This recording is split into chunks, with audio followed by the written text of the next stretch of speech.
E aí, beleza, galera? Tudo tranquilo com vocês? Como eu disse a vocês anteriormente, hoje vamos falar sobre os protozoários, né? E vamos entender o que são esses protozoários.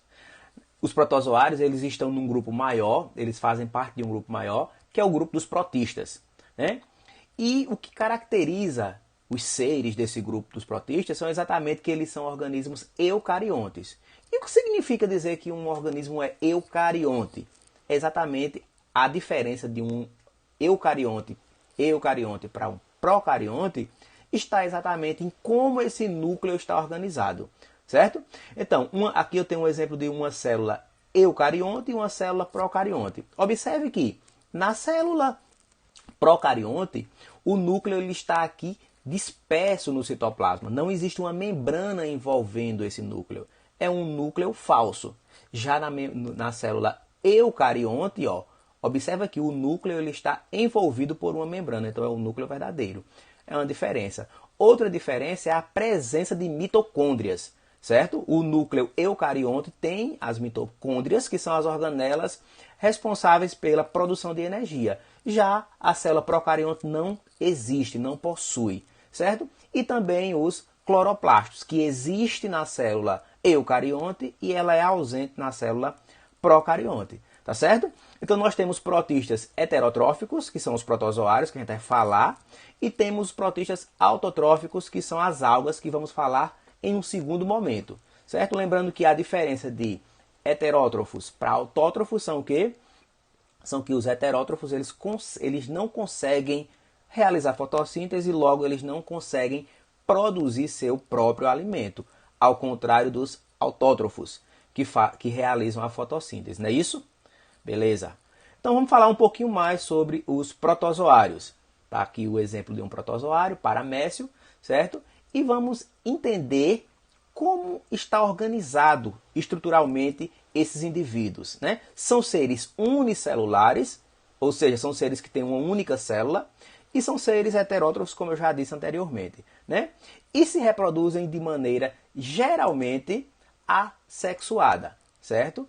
Vou destacar o geralmente, porque nem sempre eles se reproduzem de maneira assexuada, tá certo? Mas geralmente ocorre esse tipo de reprodução. E como é uma reprodução assexuada? Na verdade, um indivíduo, ele vai acontecer a bipartição, certo? Ele vai duplicar o seu material genético e vai formar dois indivíduos idênticos ao primeiro, tá bom? Essa é a reprodução. Também ocorre nas bactérias, né? Esse tipo de reprodução, como nós vimos anteriormente, tá bom? Agora vamos falar um pouquinho da locomoção, certo? Como será que eles se locomovem? Eles se locomovem através de pseudópodes, de cílios ou de flagelos, certo? Pseudópodes, o que significa pseudópodes? Pseudo é falso, podes, pés, ou seja, eles possuem pés falsos, como está aqui o exemplo, certo? Seria isso aqui, os pseudópodes, né? Os pés falsos é isso aqui, tá beleza?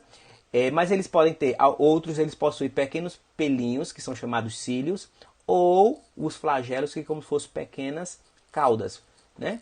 Fragmentos, depois eu mostro lá na frente o exemplo de um flagelado, tá certo? Então, o tipo de locomoção também acaba classificando o protozoário, tá certo? De acordo com a sua classificação, com a sua locomoção, ele é classificado. Os pseudópodes, eles também servem para a alimentação, né, dos protozoários. Como é que acontece isso? Acontece um processo chamado de fagocitose. Na fagocitose, há um alongamento aqui do pseudópode, há um envolvimento, né, do alimento e, consequentemente, acontece a digestão. Beleza? Tranquilo? Muito bem. Certo? Aqui um exemplo, né, de um protozoário, certo? Fazendo a sua alimentação, certo? E vamos falar agora um pouquinho da relação entre protozoários e saúde humana. Na verdade, existem várias doenças que são causadas por protozoários.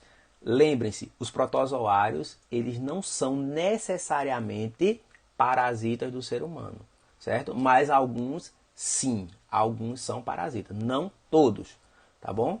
Vamos falar desse em particular, de um protozoário que parasita, tá certo?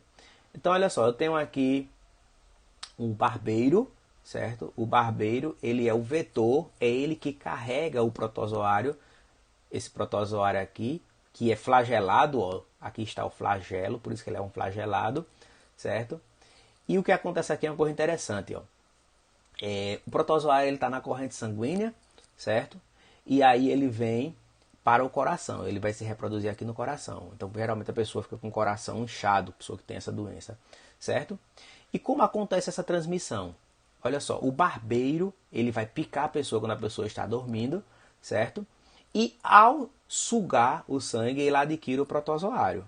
E aí, quando ele faz isso em outra pessoa que não tem o protozoário, quando ele pica, ele defeca ali naquele lugar, certo? A pessoa, ao se coçar, carrega o protozoário para a sua corrente sanguínea e aí continua esse ciclo, tá certo? O protozoário ele vai até a corrente sanguínea e vai para o coração, tá bom?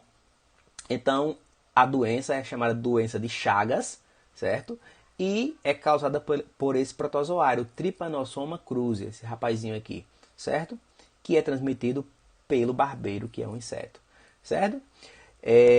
Geralmente, em 30% dos casos, aparecem problemas no coração e também no sistema digestório. E pode levar até a morte, certo? Se não houver os cuidados necessários. Beleza?